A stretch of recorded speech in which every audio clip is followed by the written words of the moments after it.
Ha Halayim Yahweh Bashem Yahushua Bashem Rekakadash Barakatah Yahweh Barakatah Yahushua Barakatah Yahweh Barakatah Yahushua Barakatah Yahweh Bashem Yahushua Bashem Rekakadash. This video is going to be on Alexander the Greek, Alexander the Freak, Alexander the Great, the Edomite. Yes, Alexander the Great was an Edomite, man. And they were not the true Greeks, man. He was a so-called white man who took over Greece, man. Who took over Egypt, who took over surrounding countries, man. Because that was the blessing of Esau. He was given the power of the sword, man. You know, and we're gonna go into it. And I was reading this article, and that's what made me want to go into this. The Hellenistic world is the known world after the conquest of Alexander the Great and corresponds roughly with the Hellenistic period of ancient Greece from 323 BCE to the annexation of Greece by Rome in 146 BCE. And that word means like siege, because Rome conquered Greece, and that there was a Edomite on Edomite crime, because at that time both these provinces were taken over by Edomites. So that was a Esau versus Esau war, and that's going to come again, when with these civil wars and class wars that is going to come upon Babylon the Great, America, and as we seen in World War One, it's going to be Edomite on Edomite crime, man. Edomite on Edomite all out slaughter.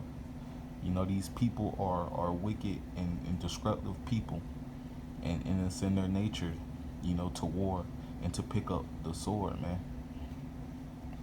But that's not the point, man.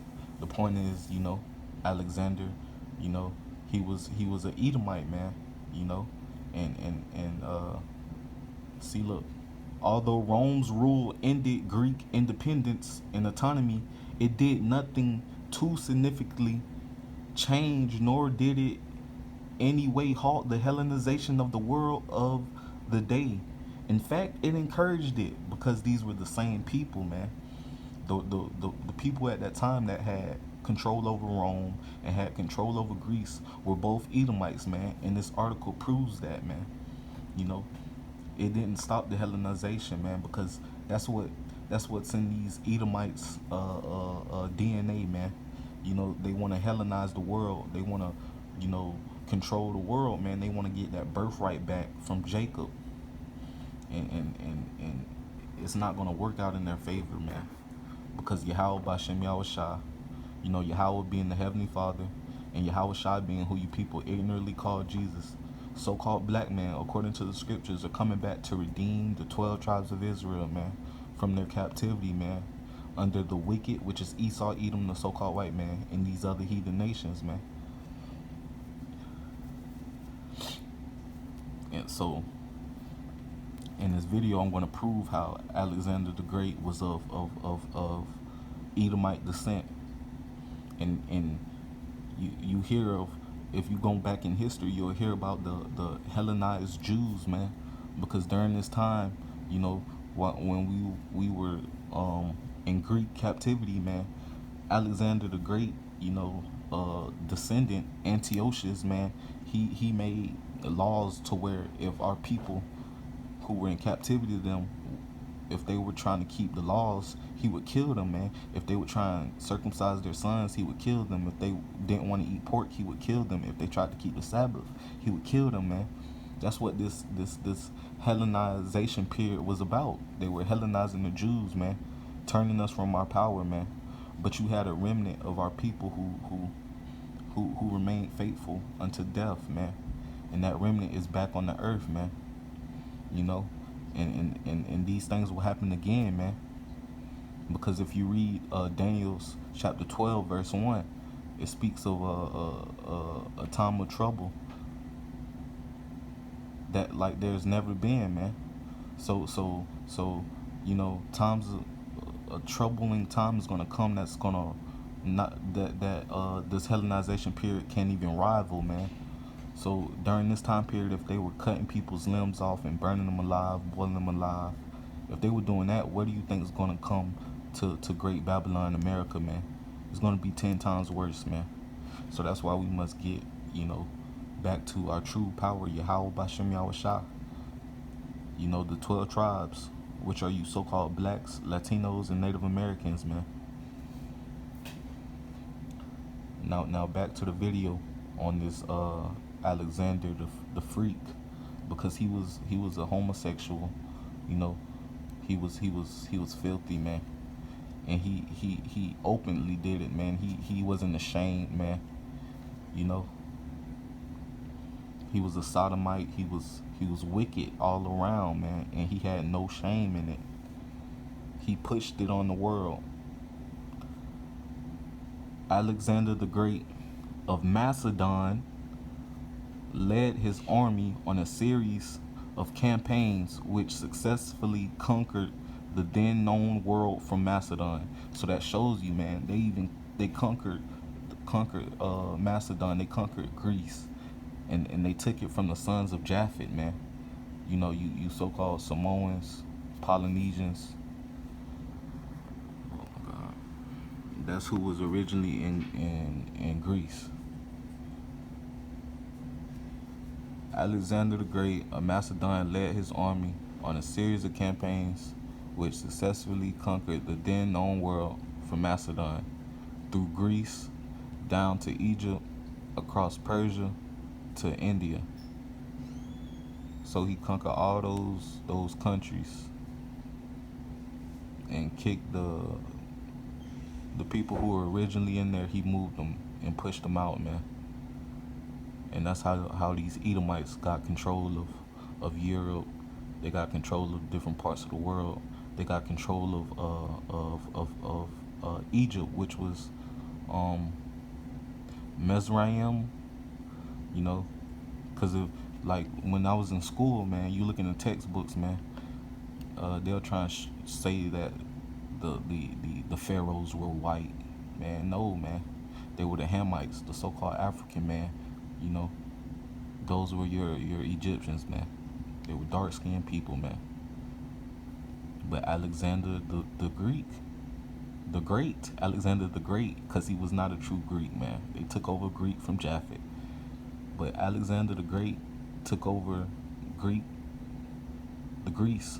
and Europe from Japhet, and he took over Egypt from Ham, you know, the so-called African, man. Alexander's tutor was the Greek philosopher Aristotle, who impressed upon him the value of Greek culture and philosophy. As Alexander campaigned, he spread Greek thought and culture in his wake, thus Hellenizing those he conquered. So he pushed the wicked vibration upon the world, man. And this is all scriptural, because if you go to First Maccabees, this is in the Apocrypha, which when your presidents swear on the Bible, when they get put in office by the elite, you know, the Rothschilds, the Rockefellers, and the DuPonts, that Bible that they swear on, it contains the Apocrypha. So this is First Maccabees chapter 1. And it happened after that Alexander, son of Philip the Macedonian, who came out of the land of Chittim, had smitten Darius, king of the Persians and Medes, that he reigned in his stead, the first over Greece, and made many wars and won many strongholds, and slew the kings of the earth, and went through to the ends of the earth, and took spoils of many nations, and so much that the earth was quiet before him. Whereupon he was exalted, and his heart was lifted up, and he gathered a mighty strong host, and ruled over countries and nations and kings, who became tributaries unto him. Okay. So like in that article, he took over Egypt, Okay. he took over India, Persia, and he took over Greece. And after these things he fell sick, and perceived that he should die. Wherefore he called his servants, such as were honorable, and had been brought up with him from his youth, and parted his kingdom among them while he was yet alive.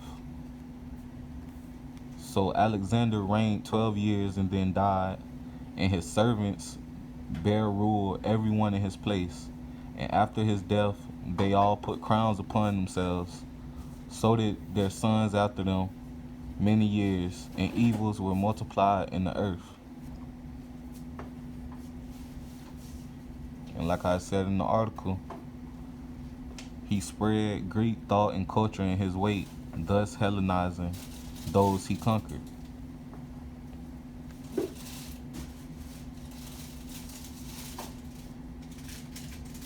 And then to prove that he was of Edomite descent,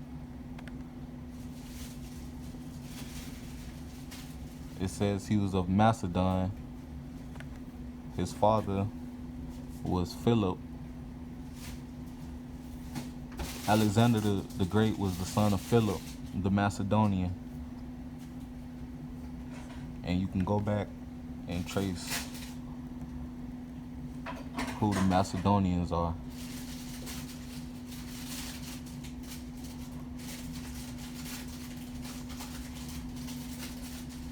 In the book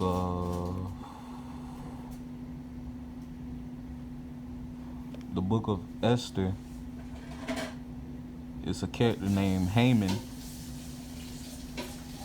He was a Macedonian, and Haman's father was Hamatha, and he was an Agagite. And Agagite descended from King Agag, and King Agag was an Amalekite. And Amalek was a grandson of Esau. So you can trace them in their heritage, and that proves it. And with that, we're gonna go to 2nd Ezra, which is also in the Apocrypha that they try and hide. This is 2nd Ezra chapter 6, verse 7. Then answered I and said, what shall be the parting asunder of the times, or when shall be the end of the first and the beginning of it that followeth? And he said unto me, from Abraham unto Isaac, when Jacob and Esau were born of him, Jacob's hand held first the heel of Esau. For Esau is the end of the world, and Jacob is the beginning of it that followeth.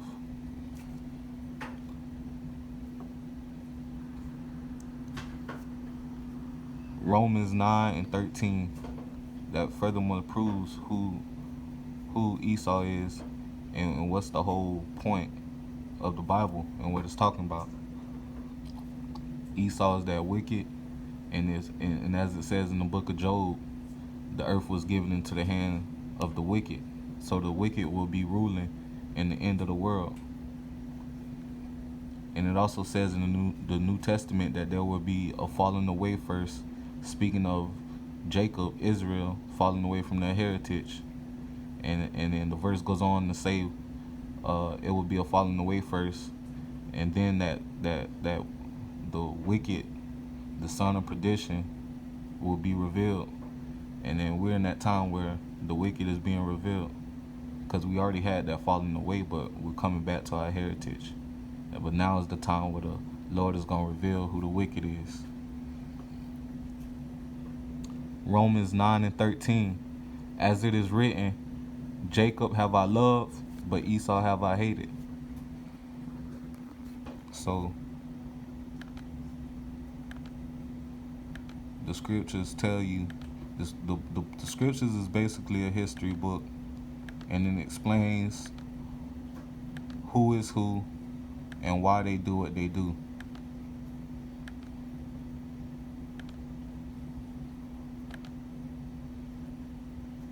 And with that, I'm going to end it off with saying, yes, Alexander the Great was an Edomite. Shalom.